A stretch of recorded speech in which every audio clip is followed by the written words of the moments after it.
If you want to find and manage display settings on a Samsung Galaxy Z Flip 8, you just have to go to Settings, and then over here we're gonna scroll down a little bit and we need to find the display option, which should be over here.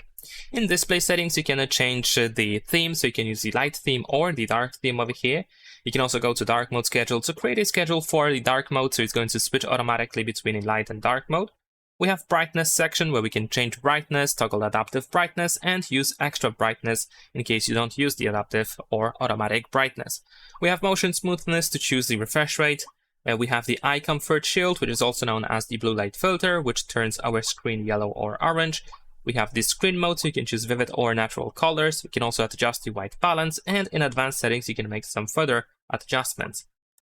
We have the adaptive color tone, which uses the camera as a sensor to detect the current lighting conditions. So this also can be used as a way to adjust the colors of our screen.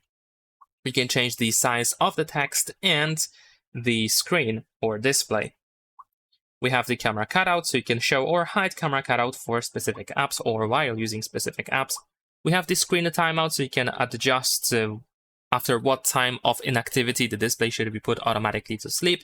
And there is also keep screen on while viewing, so if you keep looking at the screen, even if you exceed this time, the screen won't turn off.